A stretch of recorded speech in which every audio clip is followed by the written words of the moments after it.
Hello viewers, అందరికీ నమస్కారం. ఈ వీడియో మీ అందరికీ తప్పకుండా నచ్చుతుంది. ఈ వీడియో ఎండ్ వరకు చూడండి, సపోర్ట్ చేయండి.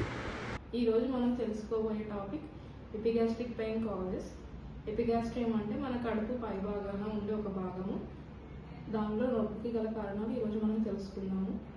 ఒకటి peptic ulcer disease. Peptic ulcer అంటే కడుపు ఇంటెస్టైన్స్ లేయర్లో పూత రావడము. దానికి గల మెయిన్ రీజన్ హెచ్ పైలోరీ అనే ఒక బ్యాక్టీరియా, ఆల్కహాల్, పెయిన్ కిల్లర్స్ ఎక్కువగా తీసుకోవడం వల్ల, స్పైసీ ఫుడ్ తినడం వల్ల వస్తుంది. Second reason for epigastric pain is pancreatitis. Pancreas అంటే అరుగుదల గ్రంథి. మనం ఏదైతే తీసుకున్నామో ఆ ఫుడ్ అనేది డైజెషన్ కావడానికి కావాల్సిన జ్యూసెస్ మొత్తం ప్యాంక్రియాస్ నుంచి రిలీజ్ అవుతాయి అన్నమాట. ఈ ప్యాంక్రియాటైటిస్ అంటే ప్యాంక్రియాస్ లోపల వాపు వస్తుంది.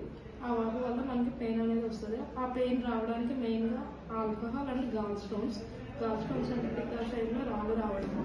ఈ పెయిన్ వచ్చిన వాళ్ళు ఎలా ప్రెజెంట్ అవుతారంటే ఎపిగాస్ట్రిక్ నుంచి పెయిన్ అనేది బ్యాక్కి రేడియేట్ అవుతూ ఉంటుంది అనమాట. చాలా సివియర్ పెయిన్ వస్తుంది.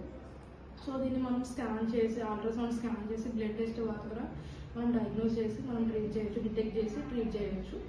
And third reason for epigastric pain is gall stones.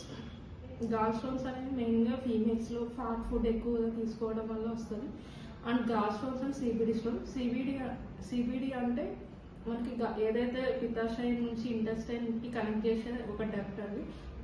ఆ డక్ట్ లోపల కూడా స్టోన్స్ ఉండడం వల్ల కూడా మనకి ఎపిగాస్ట్రిక్ రీజన్లో పెయిన్ అనేది వస్తూ ఉంటుంది అనమాట. And fourth reason for epigastric pain is aortic aneurysm. Iota అంటే మనకి ఏదైతే కడుపులో ఉంటుందో అది మేజర్ బ్లడ్ వెసిల్ అండి. అది డైలేట్ అయినా కానీ పెయిన్ అనేది వస్తూ ఉంటుంది. అది ఎలా ప్రెజెంట్ అవుతారు అంటే ఫుడ్ తీసుకున్న తర్వాత, మన ఫుడ్ ఇంటేక్ తర్వాత పెయిన్ అనేది ఎక్కువ అవుతూ ఉంటుంది. సో వితౌట్ ఫుడ్ ఏమి ఉండదండి. ఎప్పుడైతే మనం ఫుడ్ తీసుకుంటామో, ఫుడ్ తీసుకున్నప్పుడు మన ఇంటెస్టైన్స్కి బ్లడ్ సప్లై అనేది ఎక్కువ కావాలి కాబట్టి ఆ టైంలో ఆ బ్లడ్ వెసిల్ అనేది ఎఫెక్ట్ అయింది కాబట్టి పెయిన్ అనేది ఎక్కువ వస్తూ ఉంటుంది అనమాట. And last reason is liver abscess. Liver abscess అంటే మన లివర్ లోపల అనేది ఒక చీము గడ్డ అనేది తయారవుతుందండి. అది ఆల్కహాల్ వల్ల, బ్యాక్టీరియల్ ఇన్ఫెక్షన్స్ వల్ల అనేది ఎక్కువగా వస్తుంది అన్నమాట. పారాసైటిక్ ఇన్ఫెక్షన్స్ వల్ల అనేది మనకి ఎక్కువగా వస్తుంది. వీటన్నిటిని మనం స్కాన్, బ్లడ్ టెస్ట్ ద్వారా చేసి డిటెక్ట్ చేసి మనం డయాగ్నోస్ చేయవచ్చు. వీటికి కావాల్సిన ట్రీట్మెంట్ అనేది మనకి శ్రీకాంతి హాస్పిటల్స్లో 24/7 అవైలబుల్గా ఉంటాము. మా టీం అంతా ఎప్పుడు 24/7 మీకు అవైలబుల్గా ఉంటుంది. సో మీకు ఇలాంటి ఇబ్బందులతో మీరు ఎప్పుడైనా ఇబ్బంది పడుతున్నా వెంటనే మా శ్రీకాంతి హాస్పిటల్కి వచ్చి సంప్రదించగలరు. మీకు మేము 24/7 అవైలబుల్గా ఉంటాము. మరొక ఇంట్రెస్టింగ్ వీడియోతో మళ్ళీ కలుద్దాం.